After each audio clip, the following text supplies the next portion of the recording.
back, everybody. It's another episode of the Nonprofit Show. And one of our favorites is on today, Katie Warnock. She's the founder and she is the president of Staffing Boutique. And we're going to talk about something really interesting about DEI and that language and the vocabulary that we're using, and asking the question, if the words change, did our work change? And Katie, talk to us about where you are in the country, because I think that's important, and then what your business is. Sure. So I am based in New York. I live in New Jersey, right outside of New York City. My company and most of our business is in the New York tri-state area, and then do some business at different states on the East Coast. Obviously, I am sitting, from a blue states perspective, and that's fine. But this is sort of my everyday reality. What I do is I do temp to perm, and permanent recruitment for the nonprofit sector and the charter school space. So I place anything from a development assistant to a grants writer to a major gifts associate to a substitute teacher, finance staff, interim executive directors. You name it, I've done the search. Been doing this for 20 years, and I love working with you.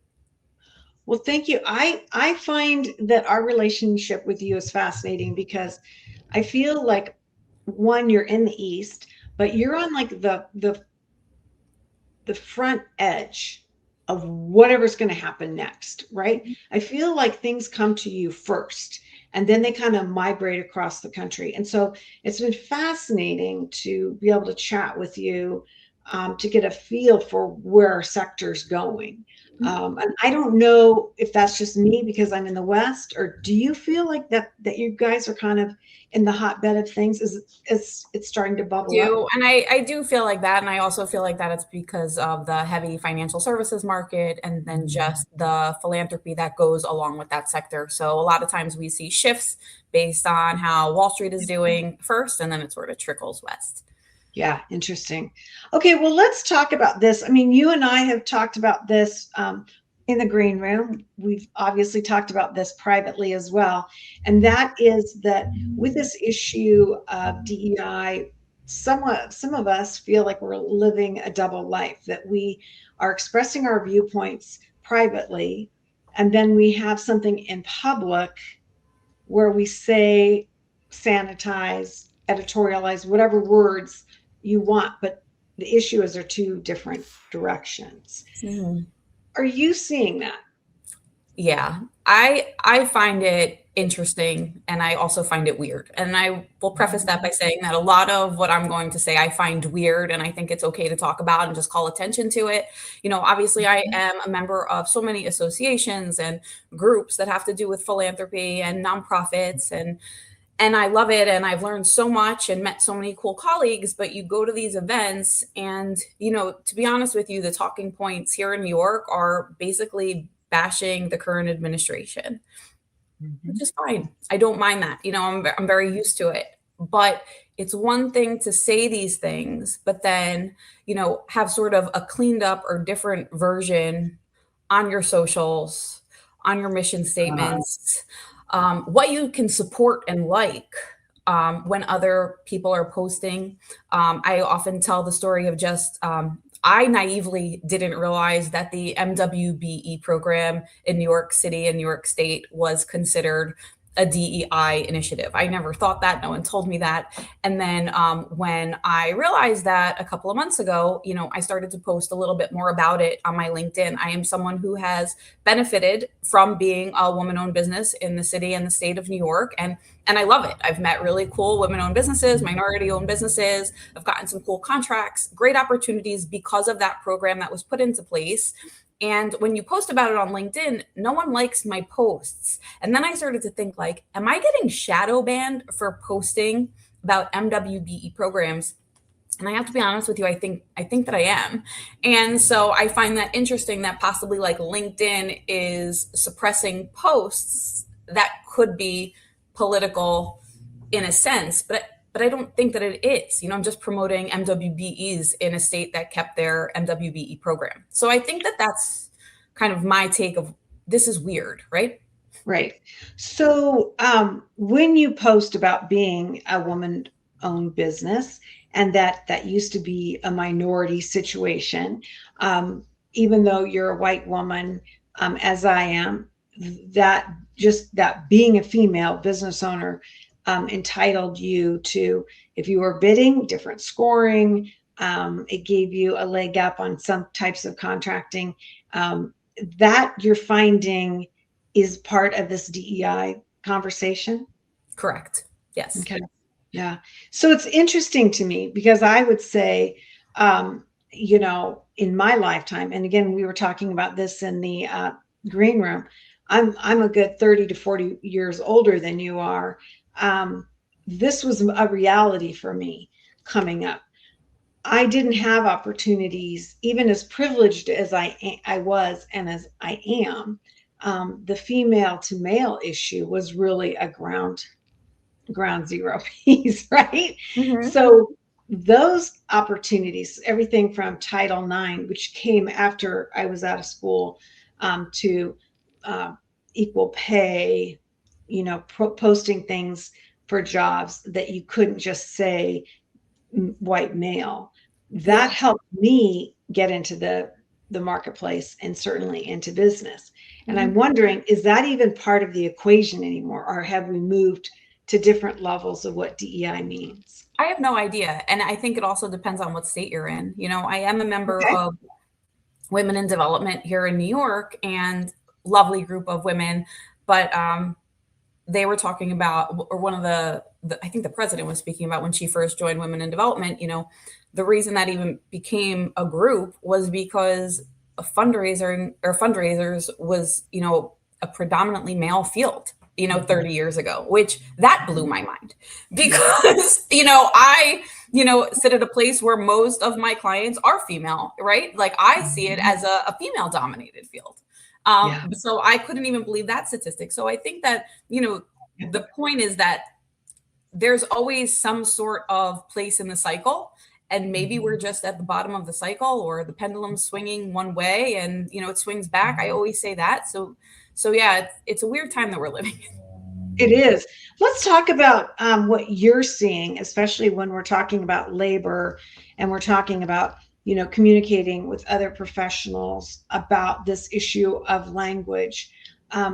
If you are working in an environment, let's say where the clients are predominantly Spanish speaking, and a nonprofit might want to have Spanish speaking employees, people Mhm. providing service, are they able to say we want somebody Hispanic, or we want somebody that can, navigate this a specific culture? How are you seeing that being harnessed? Yeah, sure. I mean, I don't, because of my relationship with organizations, people speak pretty freely to me. But, Okay. that is the luxury of dealing with a staffing firm to, Mhm. basically deal with whatever Yeah. you need. I'm kind of that Yeah. bouncer that can navigate that for you. If I'm being honest, and we spoke about this early, my mother was corporate HR, and she came from affirmative action. And when I started to work doing recruiting, I found it very weird when clients did specify what they were looking for in, ethnicity or color. And I was almost shocked to see that happened in the nonprofit sector. And then when I started to work doing recruiting for charter schools, it became sort of the norm. Our charter is serving Black and Brown students, and we want our teachers and our leaders to look like them. So it became very normal. So this idea has not changed for me. Like, I understand the mission, I understand what you're looking for in the service. I think that if you're asking me sort of a black and white answer, if you need someone that's Spanish speaking, we just make the requirement like a bilingual Spanish speaking person. It doesn't need to be a Hispanic person, right? And I think that kind of Interesting. dots that I and crosses that T. That's interesting. I hadn't looked at it that way.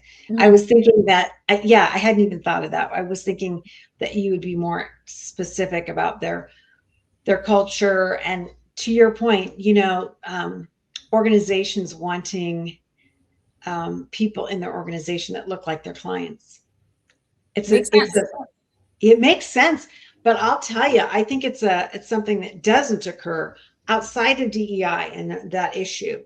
I think a lot of times we we don't we're not there. right? In the nonprofit sector. Yeah, and I brought this up earlier in the green room, after June of 2020, when sort of DEI became the big push and the buzzword that everyone was talking about, it became very, very normal for clients to say, oh, we want a Black or brown person, which was, prior to that, them just saying, oh, I would prefer a female in this role, or I would prefer, Right. some sort of diversity class in this role, became very specific. And I did write a blog post back then that I did, I still stand by, it's, what is hiring one Black or brown person doing if, when I go to your website and your entire board and C-suite is made up of all white people? So I think that it is extremely important, if you are serving some sort of population, to hire staff at all levels, not just assistant level, that are going to bring unique and diverse ideas to your organization. Yeah, and I love that you said that, because I don't think we don't voice that. We don't speak about that. It's even just like in the last 10 years, we've been talking about, I know in my community leaders saying, Julia, we need to get more women on our boards, not like women of color or women of just women, because they were so skewed to male leadership. And so it's just kind of like you said something earlier, it's just that pendulum, where things move, and then we kind of add new words, we add new attitudes. Let me, before we go on, ask you this question. How are you navigating the use of language when there are still organizations that are asking you, Katie Warnock, find me people that are diverse? Like, what is it that you do? Are you speaking these words and writing them in the job description? No, I would never do that. But I wouldn't do that. It didn't matter what administration we were in, right? Like, I am looking at this from an HR perspective, and I am identifying the best candidate, and I'm going to present always the best candidates. You might say that you need a specific background or ethnicity, but I could blow your socks off with another candidate that could check another box, and it's definitely worth it for you to speak to that person. So I'll always be an advocate for all of my candidates. Mm-hmm. Interesting. Well, as it should be, and that's a cool thing.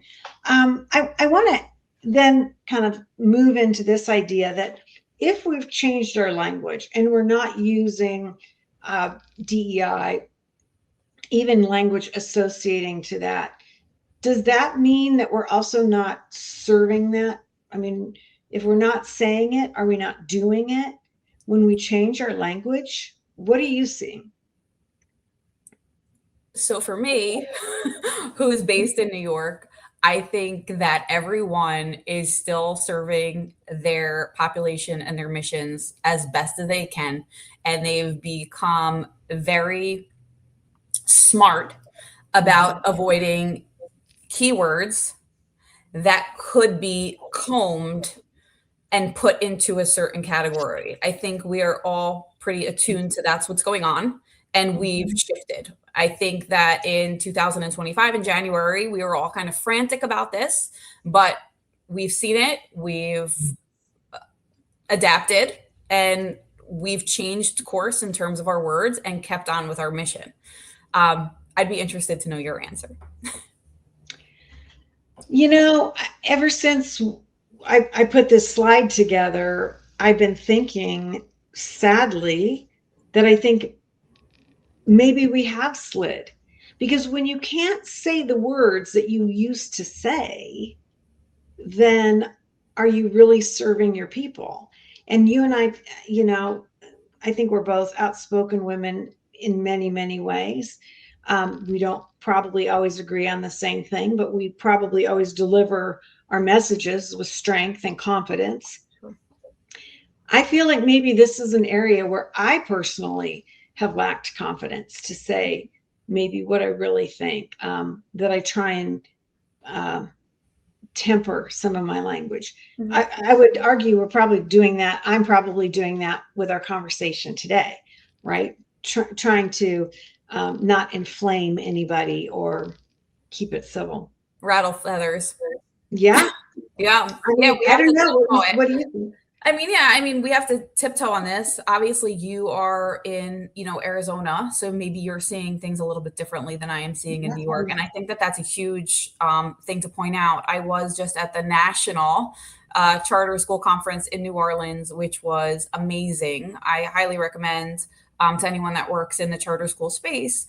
But it was very eye-opening to me to listen to presentations from different speakers, specifically talking about the rules around education in the different Mhm. states, the red and the blue states, and then what language is okay in those states. And, again, naively, I'm sitting in New York. So, I don't even think of some things that get brought to my attention. I met a nice woman who has a social emotional learning curriculum. And in her pitch, she was using the word grit. Now she's based in New Jersey and does business in New York. And, one of my clients told me that grit was no longer an acceptable word to use to describe. Um, and I was like, huh. And I gave her that feedback, and then we Googled it. And sure enough, there is a socioeconomic stigma to that word. And that word might not work in a blue state as opposed to a red state. So eye opening, very eye opening to me. Wow. Yeah, because I think of that. Yeah, I use that word. I probably use that word once a day. Yeah, Yeah. interesting. Yeah, interesting. Well, and I love that you pursued the the background of that you Yeah. pursued, like, well, what is it that I'm saying? What does that mean? And how is Yeah. that going to be interpreted? Interesting. But again, that's, I guess, okay in a red state, but it's not okay in a blue state. So, but again, this is weird. This is weird, Yeah. you know? So let me ask you before we move on to this next thing. Well, or maybe it is part of this next thing, that we do have a political polarization, and we do have a public face, and we do have these guardrails that everybody's talking about that. Um, Let me just ask you this personal question, and you don't have to answer it if you don't want to, but over the last 12 months, 24 months, have you personally changed? Have you personally started using different words, trying to, as they say, read the room and say, what's this political climate or specter? No, I haven't. But again, I'm an outspoken woman, and I, in most cases, have always just kind of kept my mouth shut in Mm. a lot of cases, just because there are some things I just don't understand. Mhm. So I would prefer to just, be quiet and learn and ask questions than really, draft an opinion. And quite frankly, it takes me a very long time to come up with an opinion on a lot of these topics, right? I feel like Mhm. I'm blessed to work with the nonprofit sector and learn so many different, you know, issues, problems that are going on international, national, and local communities, right? So I feel blessed to even be exposed to these sort of issues. So it does take me some time to draft an opinion. I Mhm. will say that, I can remember in college and even after college thinking to myself, like, why is everybody so invested in politics? Like, why is this such Um, an issue? And, unfortunately, I have to say, I don't think that college students can have that naivete anymore. Like, I think that we are all invested one way or another. I think it's really, pushed down our throat, and you could be polarized one way or the other. But, it seems like everybody has a political stance these days Mhm. where, when I was 25 years old, I didn't. Right. Well, I agree with you. I feel like you almost have to declare first before you go on to the next thing, right? Like, um, not just only within our families, but within our communities, you kind of have to define yourself before then you move to the next part of a discussion, or um, and And I it's think ugly. also And it's ugly. it is ugly, and I think it's also I think it closes the door. It closes the door on authenticity. It used to be okay. God, I just had breakfast with a man um, big time leader in our community 3 months ago, and we were saying something that I thought he would agree with, basic. And he said, "Well, Julia, I don't agree with you on that, but I still respect your opinion." And by saying that, it allowed us to have the conversation versus shutting the door and we're done. And I feel like, Katie, we're not hearing that enough. That it's compromise is a bad word. Having your own opinions is a bad word, is a bad concept. It seems like we're not allowing each Yeah. other to have these differences. I agree with you. I mean, I see that in my family for sure. My Yeah. mom loves to talk about politics. She's retired now and she watches the news all day. And, unfortunately, this is her algorithm and she just loves it. And, she told me, she's like, I bring it up a lot to the people that live in my complex and no one really watches the news. And it's like, I just want to talk about what's going on, And, unfortunately, I hate that she loves that, but at the same time she likes a good conversation. She wants to bring her opinions to the table, her experiences, and no one does that anymore without getting into a heated argument and someone thinking you're a terrible person. Right, right. It's very interesting, isn't it? Because it comes back in such a personal, fragmented way. And I think that that is one of the big dangers to the nonprofit sector.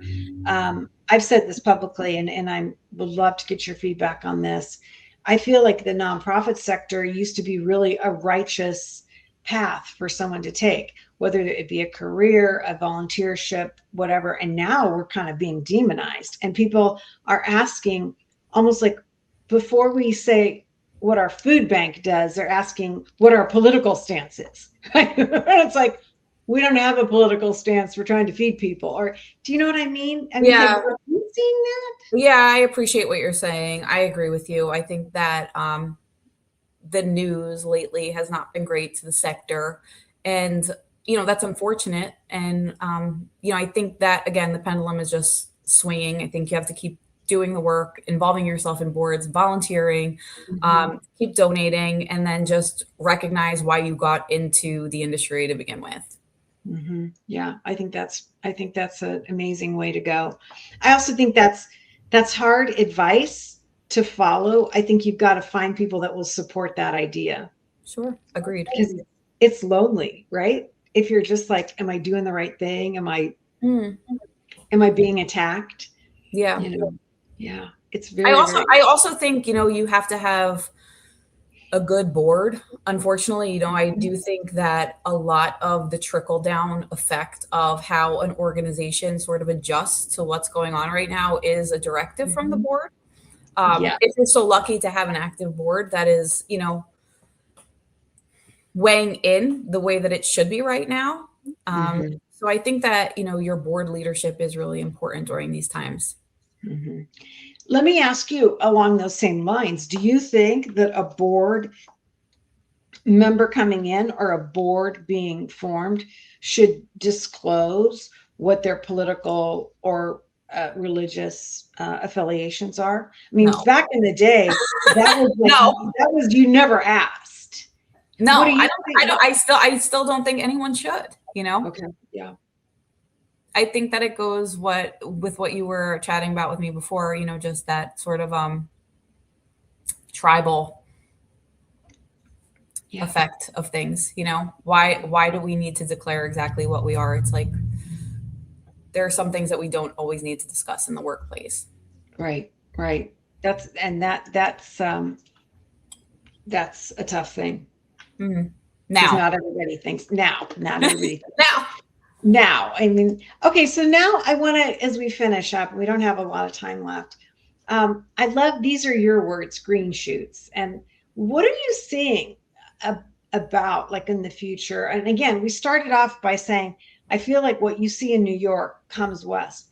What is this strategy going to look like? And will it return, or what are your thoughts?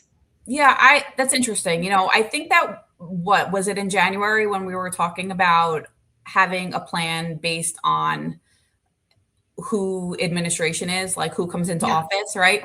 Yeah. Yeah. And I think that we have to look at it like that. Is the title going to be DEI again? I'm not sure, but I did pull some facts when I was prepping for this, which Mhm. I think it is really, really important to note that under this administration in 2025 was the biggest year for philanthropy. $617 billion was raised in 2025, and most of that was from private money. So the reality is that while federal dollars may have been cut somewhere, everyone with wealth is stepping up and donating to have a record breaking year within philanthropy. And I think it was 63% of that money was coming from individuals, which is a huge statistic, and it is really important. Yeah.